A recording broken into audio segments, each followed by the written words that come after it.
खैरपुर में मैतला बिरादरी जे नौजवान जे गॾिजाणी थी गुज़री, जंहिंमें सरदार घराणे सां तालुक़ रखियल नौजवान सरदार इकबाल मैतलो जे साहिबज़ादे मोहम्मद ताहा मैतलो खे मैतलो कम्युनिटी यूथ जो सूबाई सिंध सदर,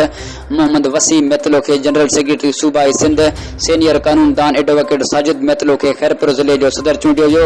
गॾिजाणी में सहाफ़ी मोहम्मद वसीम मैतलो, सीनियर कानूनदान advocate Sajid Maitlo, advocate Kalimullah Maitlo, information secretary Khairpur district bar Abdullah Maitlo, सहाफ़ी फ़हीम अहमद मैतलो, समाजी अगवान महदी मैतलो, सहाफ़ी दरिया खान मैतलो, सहाफ़ी जिनसार अली मैतलो, फरहान मैतलो ऐं ॿिया बिरादरी जा नौजवाननि वॾे तादाद में शिरकत करे